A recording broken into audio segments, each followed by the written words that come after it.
La Academia Antioqueña de Historia, al conmemorar el 11 de agosto los 205 años de la independencia de Antioquia, quiere llamar la atención de los antioqueños sobre un hecho tan importante en la vida de nuestra región. Cuando en esa fecha de 1813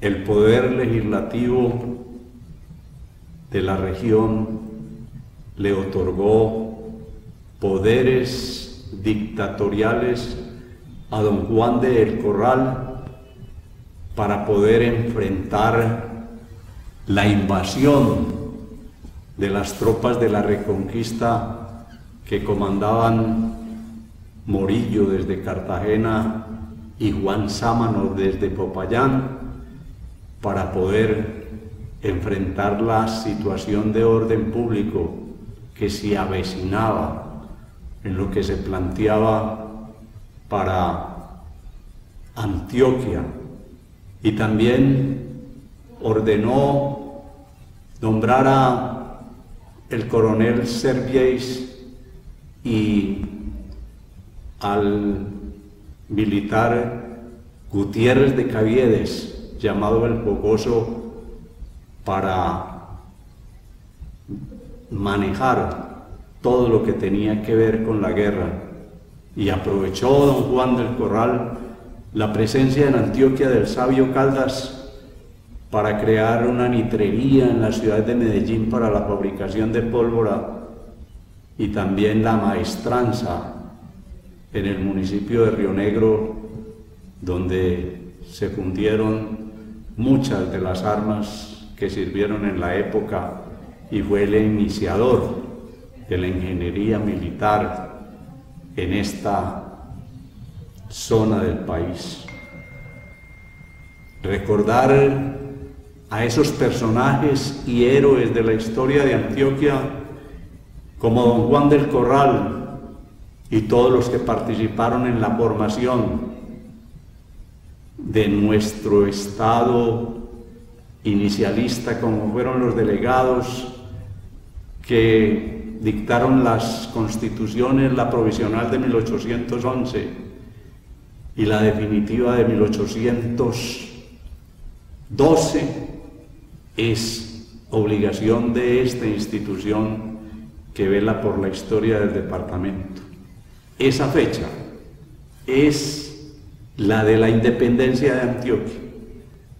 Hemos querido también hacer claridad, porque algunos, con situaciones novedosas, quieren plantear que la verdadera independencia de Antioquia estuvo en la batalla de Chorros Blancos.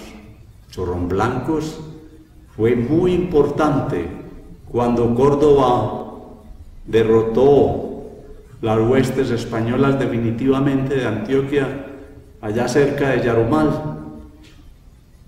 Pero la verdadera independencia de nuestra región fue el 11 de agosto de 1813, y Chorros Blancos fue un combate con mucha importancia en la vida de la futura república, porque se cortaron las comunicaciones entre los realistas que se habían refugiado en Santa Marta y los que estaban en el sur del país, que querían coordinar un camino que los llevara hasta el Perú y los países o las regiones del sur, para tratar de abastecerse de oro y de todo lo que fuera necesario para reimplantar el régimen español. Por eso el académico don Demetrio Quintero les hará enseguida claridad entre la diferencia de la verdadera independencia de Antioquia, el 13 de agosto de 1813, y lo que sucedió y las consecuencias del combate de Chorros Blancos, donde se hizo todavía más célebre el héroe antioqueño José María Córdoba.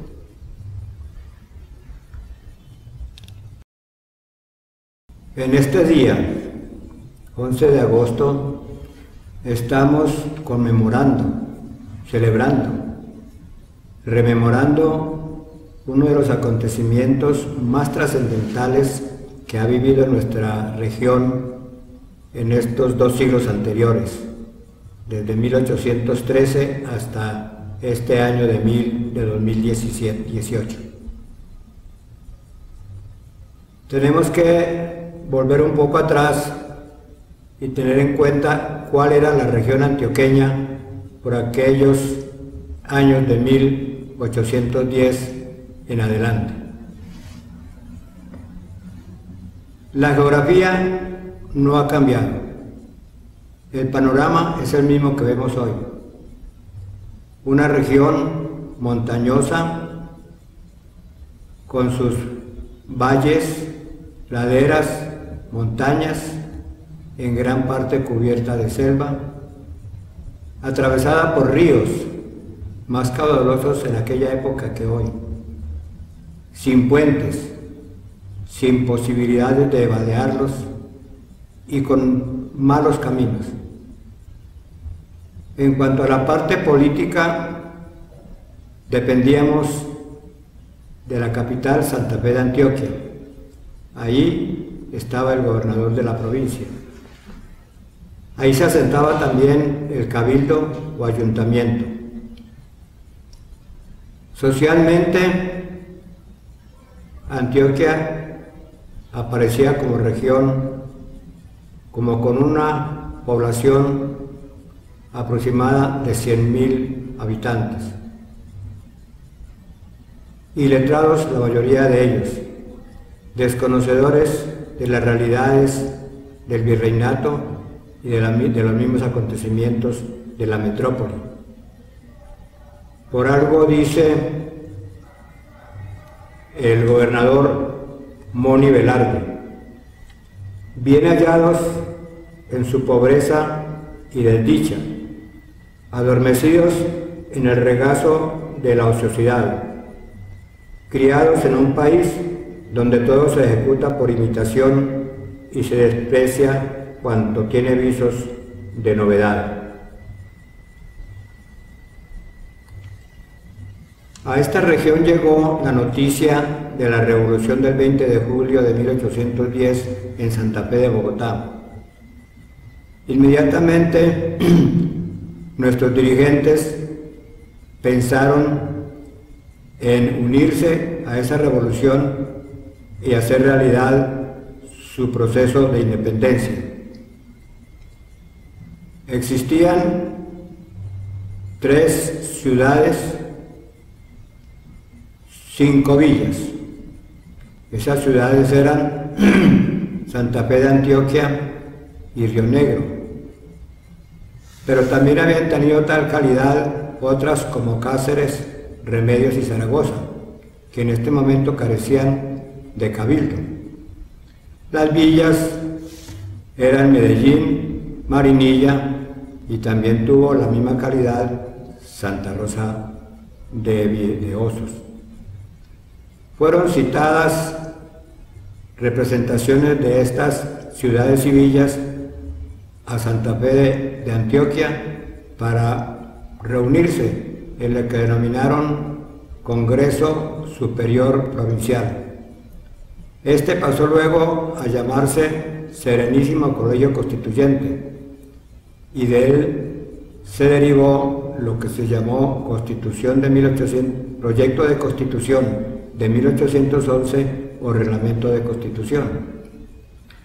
Al año siguiente, 1812, se proclamó o se publicó la primera constitución que tuvo el Estado de Antioquia. Del proyecto de constitución fue básica la declaración de que era Estado federal. De la Constitución de 1812 tenía como fundamentos la libertad, la igualdad, la propiedad y la seguridad. Teníamos ya un Estado conformado con constitución y con normas de gobierno. Es importante hacer un breve recorrido con los nombres al menos de quienes gobernaron en este periodo a partir de 1810 hasta 1813. El gobernador por 1810 era Francisco de Ayala, nombrado para esta provincia, claro que del Santa Fe de Bogotá, por las autoridades de aquella sede del gobierno de la Nueva Granada desde 1805. Cuando se reunió el Supremo Congreso Provincial, fue llamado para que hiciera él parte de él como presidente. Dándose cuenta de que las intenciones eran de un rechazo a la soberanía española, él se retiró y dejó la gobernación. Vino entonces a gobernarnos un cartagenero, Juan Elías López Tagle. Es curioso que haya un cartagenero en estas circunstancias y aparentemente muy de improviso en esta región. Seguramente también venía con autorización del virreinato, de las autoridades del virreinato, de la Real Audiencia de Santa Fe, puesto que estaba dándole continuidad al gobierno todavía colonial. Pero él sí tomó la gobernación, haciendo parte también de las instituciones que se estaban iniciando en la provincia, como eran el Serenísimo Colegio Constituyente. A López Tagle le siguió como primer gobernador, ya de acuerdo a la Constitución de 1812, José María Salazar Duque, santafereño, de Santa Fe de Antioquia. Luego le siguió Juan María Gómez y el último de los gobernantes, José Miguel de Restrepo. Durante la gobernación de José María Salazar Duque se creó el sello del Estado de Antioquia, con esta orla muy diciente: República del Estado Libre e Independiente de Antioquia.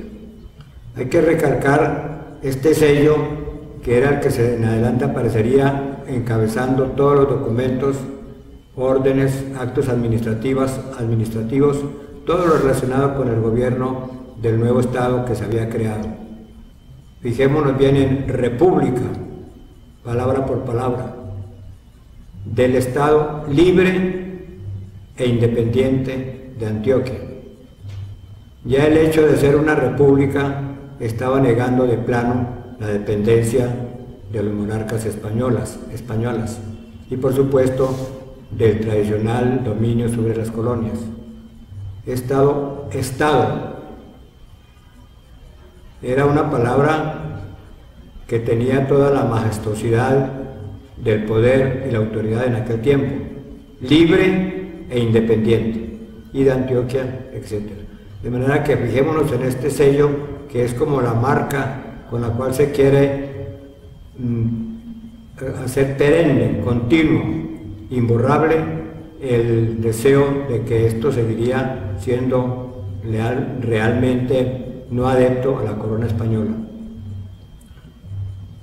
En 1812 siguió a Juan María Gómez José Miguel de Restrepo, de los Restrepos acá del Valle de Aburrá, el oriundo de la en aquel entonces iniciación del poblado de Copacabana.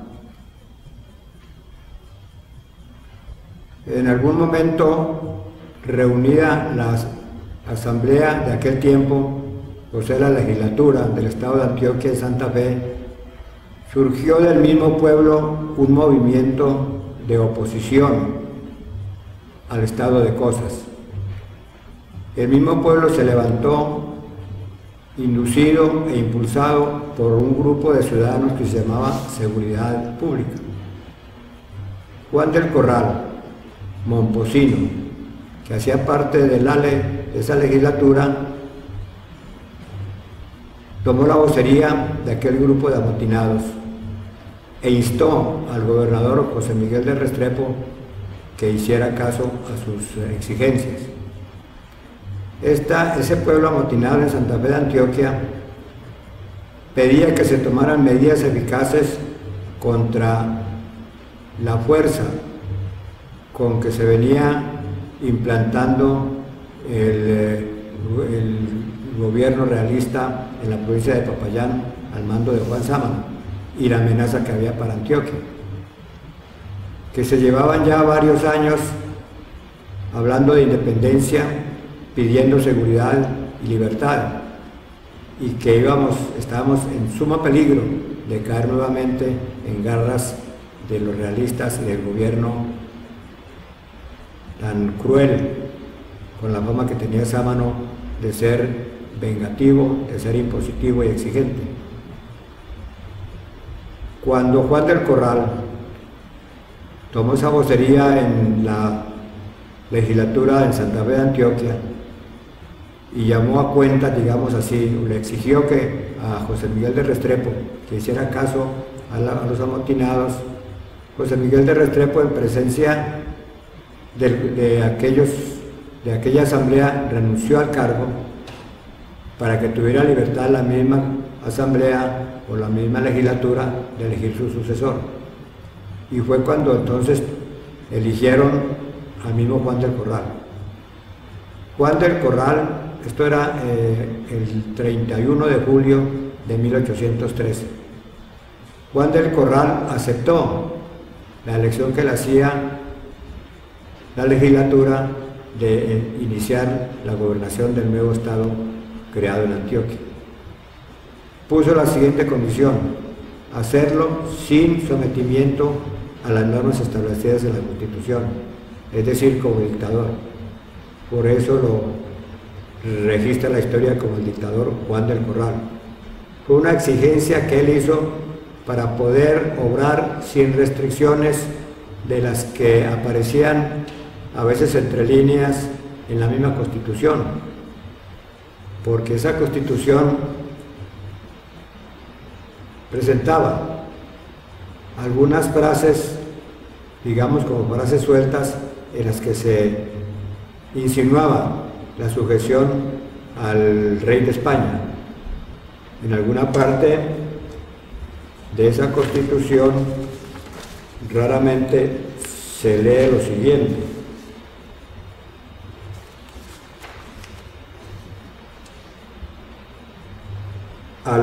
refiriéndose a los reyes españoles, a los sagrados derechos de nuestro amado soberano, el señor don Fernando VII. Es decir, estaban hablando en este momento de no ir contra los sagrados derechos de la persona de Fernando VII. Esto no es raro, porque entre los constituyentes que redactaron esa Constitución de 1812 había algunas personas que realmente, como era lógico en aquel tiempo, pues todavía estaban sujetos, sometidos y reconociendo el derecho divino de los reyes de España, y siendo creyentes no querían renunciar a ese derecho divino que tenían los reyes. Entre ellos estaba José Miguel de la Calle, envigadeño, sacerdote, que luego, cuando vino la Reconquista Española después de 1816, habiendo estado muy entregado a la independencia de Antioquia, a nuestra lucha, luego abdicó y pidió excusas por lo mal que se había portado contra el rey de España. Juan del Corral tomó entonces la gobernación del estado de Antioquia el 1 de agosto de 1813. Inmediatamente su empeño se fue hacia lo que él quería hacer, y sobre todo atendiendo la solicitud del pueblo, porque yo quiero recalcar que fue el pueblo y no las instancias gubernamentales ni de gobernación, y como puede anotar, se puede deducirse de la misma Constitución, no era suficientemente enérgica para declarar una independencia. Juan del Corral tomó las exigencias del pueblo como una orden que él debería cumplir en primer lugar, y apenas pasados 10 días, el 11 de agosto de 1813, dictó el acto de independencia de Antioquia con toda la energía y toda la fuerza de que tuviera vigencia permanente para seguir gobernando sobre esa base.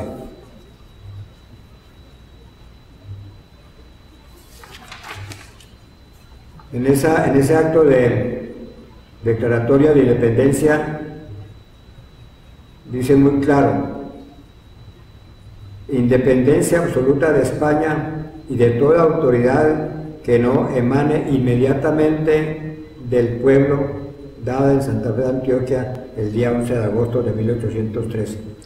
Por eso es tan valiosa esa fecha, tan recordable, y yo diría que no debe cambiarse por ninguna otra. No hay otro acontecimiento que haya acontecido en estos 200 años que tenga tanto valor como fue ese 11 de agosto de 1813, para recalcar, para sembrarnos en esto como una fecha que es inolvidable, porque si bien después vino la reconquista y la lucha después cuando llegó Córdoba para retomar la independencia nacional, Chorros Blancos puede tomarse como la consagración, como verdaderamente el sello a lo que se había iniciado en el 11 de agosto de 1813.